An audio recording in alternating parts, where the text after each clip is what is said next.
तो चलिए एक सफर पर चलते हैं। एक ऐसा सफर जो हमें ले जाएगा ब्रह्मांड की सबसे अजीब, सबसे रहस्यमयी जगह पर, एक ब्लैक होल के अंदर।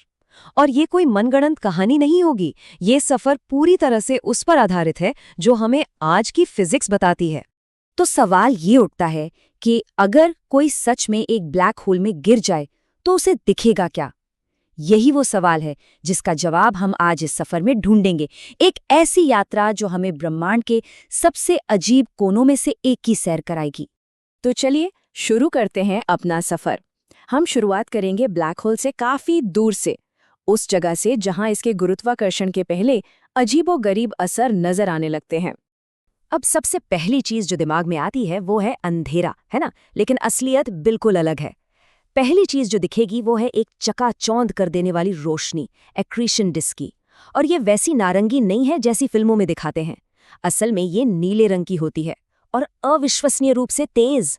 सोचिए, प्लाज्मा, गैस और धूल का एक सुपर हीटेड बवंडर जो लगभग लाइट की स्पीड से घूम रहा है, और ये इतनी ज्यादा गर्म है कि इसका रंग नीला है, ठीक वैसे ही जैसे बहुत गर्म तारे नीले दिखते हैं। लेकिन एक और अजीब बात है, आप देखेंगे कि डिस्क का एक हिस्सा दूसरे से कहीं ज्यादा चमकीला है। ऐसा क्यों? खैर, इसकी वजह है एक इफेक्ट जिसे कहते हैं रिलेटिविस्टिक डॉपलर बीमिंग। देखिए, जो हिस्सा घूमकर हमारी तरफ आ रहा है, वहां से आने वाली लाइट वेव्स, मतलब प्रकाश की तरंगें, दब जाती हैं। इससे वो ज्यादा एनर्जेटिक और नीली दिखती हैं। और जो हिस्सा हमसे दूर जा रहा है, वहां लाइट वेव्स खिंच जाती हैं, जिससे वो धुंधली और लाल नजर आती हैं। और अब यहाँ से चीजें और भी ज्यादा अजीब होने वाली हैं।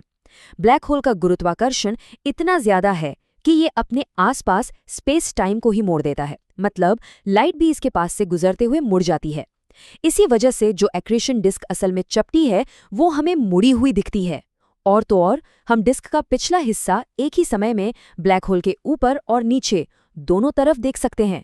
और पीछे के तारे, उनकी रोशनी तो एक चमकदार रिंग बन जाती है, जिसे हम आइंस्टीन रिंग कहते हैं। तो अब हम और करीब जा रहे हैं, और जैसे जैसे हम करीब पहुंचते हैं, हम उन हदों के पास आ जाते हैं जहां फिजिक्स के नियम अजीब बर्ताव करने लगते हैं और जहां से बचना नामुमकिन हो जाता है। इवेंट होराइजन के बारे में तो सबने सुना है, लेकिन उससे पहले भी एक पॉइंट आता है जहां से लाइट के लिए भी लौटना मुश्किल हो जाता है। इसे कहते हैं फोटॉन स्फीयर। यहाँ ग्रेविटी इतनी ज्यादा है कि ये लाइट के पार्टिकल्स यानी फोटॉन्स को अपनी ऑर्बिट में घुमा सकती है। मतलब अगर कोई किसी तरह वहां रुक पाए तो वो अपने ही सिर का पिछला हिस्सा देख सकता है, क्योंकि लाइट पूरा चक्कर लगाकर उसकी आंखों तक पहुंच जाएगी। कमाल है ना? तो सवाल ये है कि ये फोटॉन स्फीयर इवेंट होराइजन से कितनी दूर होता है। एक टिपिकल ब्लैक होल के लिए इसका रेडियस इवेंट होराइजन के रेडियस का 1.5 गुना होता है। इससे हमें इन बाउंड्रीज के स्केल का थोड़ा अंदाजा लगता है। और अब हम पहुंच गए हैं ब्लैक होल के सबसे मशहूर हिस्से पर, इवेंट होराइजन। इसे आप स्पेस टाइम में एक वन वे दरवाजा समझ सकते हैं, एक ऐसा पॉइंट ऑफ नो रिटर्न। एक बार इसे पार कर लिया तो बाहर निकलने का कोई रास्ता नहीं है। ग्रेविटी इतनी ज्यादा है कि बचने के लिए लाइट से भी तेज जाना होगा, और जैसा कि हम जानते हैं वो नामुमकिन है। लेकिन रुकिए, अंदर छलांग लगाने से पहले एक बहुत ही जरूरी फैसला करना है, क्योंकि इस सफर का अंजाम इस बात पर निर्भर करेगा कि हम किस साइज के ब्लैक होल में गिर रहे हैं। देखिए, यहाँ एक जरूरी बात समझनी होगी।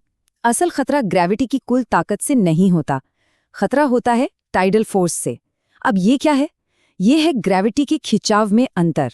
मतलब किसी चीज के एक सिरे पर ग्रेविटी कितनी है और दूसरे सिरे पर कितनी, इस फर्क को ही टाइडल फोर्स कहते हैं। और यही वो फोर्स है जो चीजों को खींचकर तोड़ देती है। और यहीं पर कहानी में एक मजेदार मोड़ आता है कि अगर बचना है तो बड़ा ही बेहतर है। देखिए, एक छोटे तारे जितने ब्लैक होल में इवेंट होराइजन उसके सेंटर यानी सिंगुलैरिटी के बहुत पास होता है, इसलिए वहां टाइडल फोर्स भयानक होती है।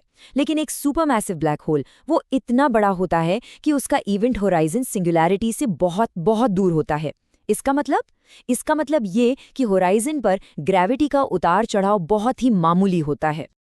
अगर नंबर में बात करें तो एक छोटे ब्लैक होल में कोई एस्ट्रोनॉट इवेंट होराइजन से 1700 किलोमीटर पहले ही टाइडल फोर्सेस से खींचकर तबाह हो जाएगा।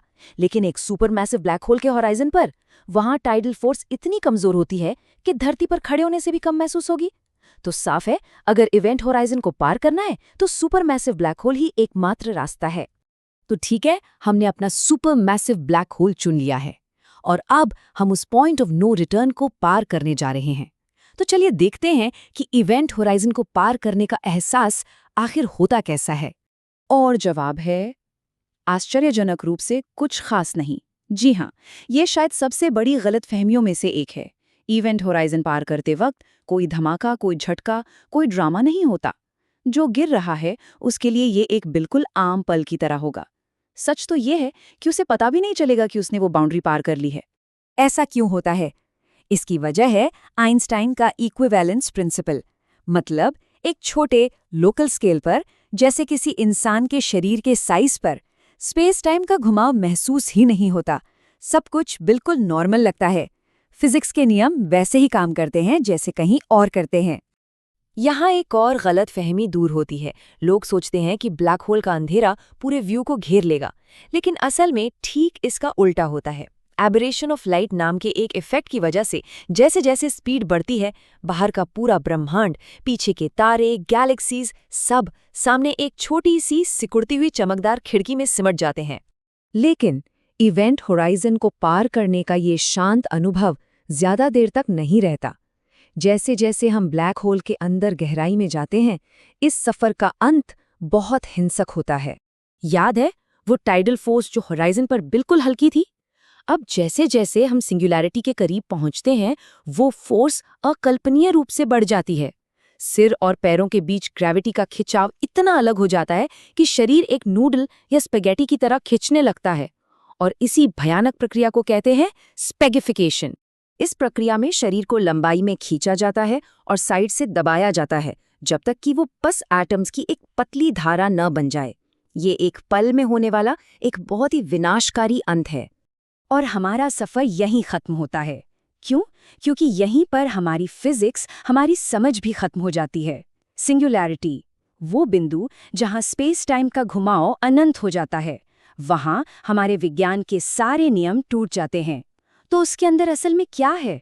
क्या वो किसी दूसरे यूनिवर्स का दरवाज़ा है, या फिर कुछ ऐसा जिसे हम इंसान कभी समझ ही नहीं पाएंगे? ये सवाल आज भी ब्रह्मांड के सबसे बड़े और अनसुलझे रहस्यों में से एक है।